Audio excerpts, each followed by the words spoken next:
In this video, I'm going to discuss why buying a small business might be better than starting your own business. Hey, my name's Kevin Henderson. I'm a corporate M&A attorney based in Dallas, Texas, and this is my YouTube series, ETA Today. I discuss topics ranging from mergers and acquisitions, buying and selling small businesses, and entrepreneurship generally, and specifically entrepreneurship through acquisition. If you like topics like these, please hit the subscribe button and follow along. For now, let's jump into today's topic, why buying a small business can be better than starting your own. There are a lot of reasons why buying a small business can be better than starting your own business. There's also a lot of good reasons starting your own business might be better than buying a small business, and perhaps I'll do a later video on that. But for now, just a couple of ideas of why buying a business can provide some opportunities that starting your own business may not be able to provide. Number one, modernizing an existing business. When you buy an existing business, you're buying a business that's already spent most of the capital that's necessary to run your business. A facility's already been built out. The business has already bought most of the equipment it needs to keep running. It's already acquired a decent amount of customers and developed a good amount of demand. Hopefully, it's already got a marketing strategy and some branding and name recognition in your market. It's got some sort of product or service that customers want, but it may be out of date. And this is where the opportunity for value creation comes in for an entrepreneur. You don't have any idea how many home services that we see, like your HVAC repair companies, your plumbing companies, etc., that don't have a website, that book service calls in a 3-ring spiral notebook, right? You as a buyer can come in on day one, launch a low-cost website and implement a pretty low-cost CRM software, get a better sales process in place where you're following up with leads, and you can probably increase your revenue 10, 20, who knows, 40% in a matter of months just through a little bit of modernization. A lot of economists estimate that there are trillions of dollars in the small business community that are owned by baby boomers approaching retirement age. And a lot of these folks haven't kept up with technology at the same pace that a lot of the next generations behind them have kept up with. That means there is literally billions, if not trillions of dollars of value out there in the small business world, just waiting for a little bit of modernization to take the business to the next level. And if you look for qualified businesses that are profitable, have good product market fit, but that could benefit with some modernization, you might be purchasing an opportunity for immediate value creation, which is the dream of every entrepreneur. Second thing, you can avoid a lot of the pitfalls that startups run into. I did a different video, we can link it down below, where I define entrepreneurship through acquisition and talk more in depth on the differences between a startup and buying a business. Buying a business means that you instantly own a business with proven fundamentals like product market fit. So imagine your classic technology startup where you might be investing as a startup entrepreneur literally millions of dollars into software development for a software product that nobody's tried yet, and you don't know how the market is going to respond. With an existing business, you have a customer base with years of market data and financial data that prove the demand for your product and give you the data you need to learn how to improve on that product to improve your profitability.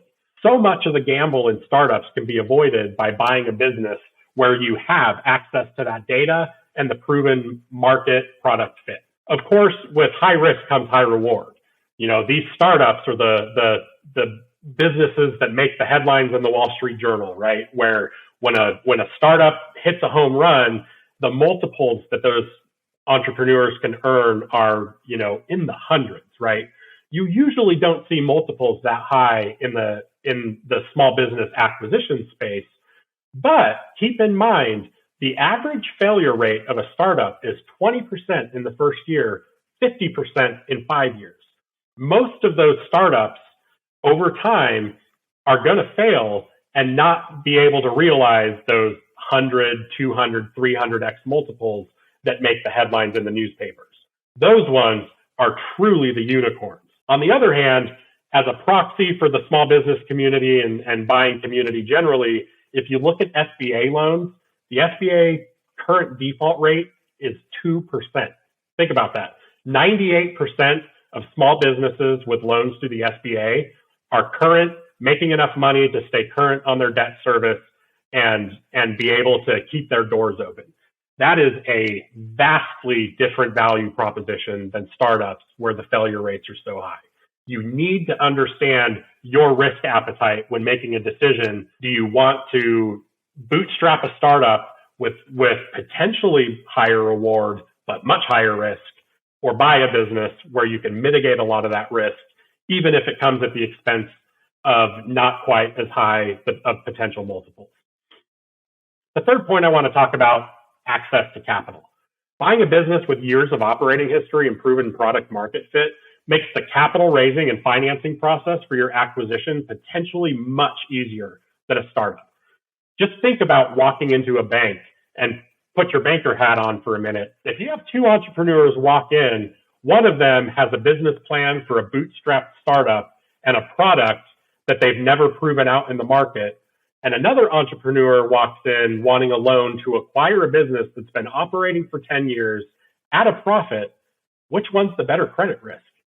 If you're the banker, this is a no-brainer. Improving the access to capital and better terms for that capital is one of the biggest advantages that I see time and time again in the small business space. You're usually giving much higher interest rates for loans in bootstrap startups, or you're giving away vastly more economics to equity investors because of the high amount of risk in the startup community.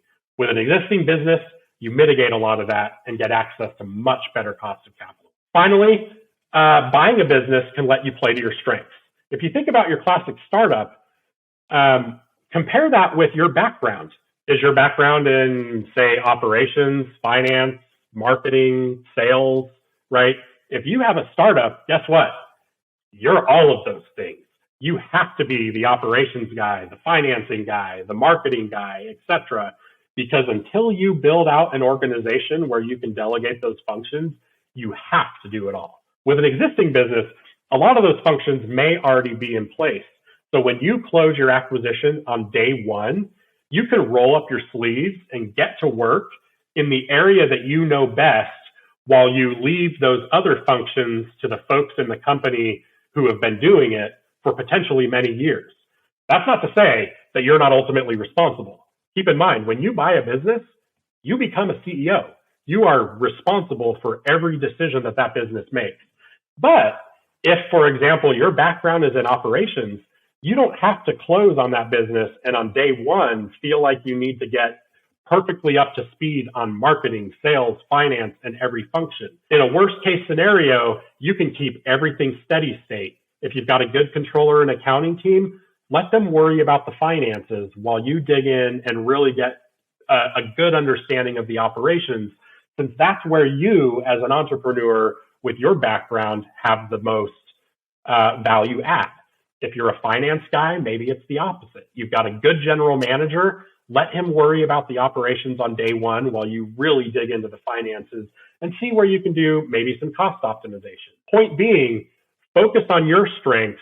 Let the other functions within the company focus on their strengths while you use the benefit of the time to get up to speed on the business, start learning those other functions, and settle into your new role as a CEO. That allows you to bring much more instant value to the table in your areas of strength without worrying about those other functions immediately becoming deficient. Thanks for watching. If you like videos like this, please hit the subscribe button. And if you have a topic you want to hear more about, please drop me a comment below, and I'll see you in the next video.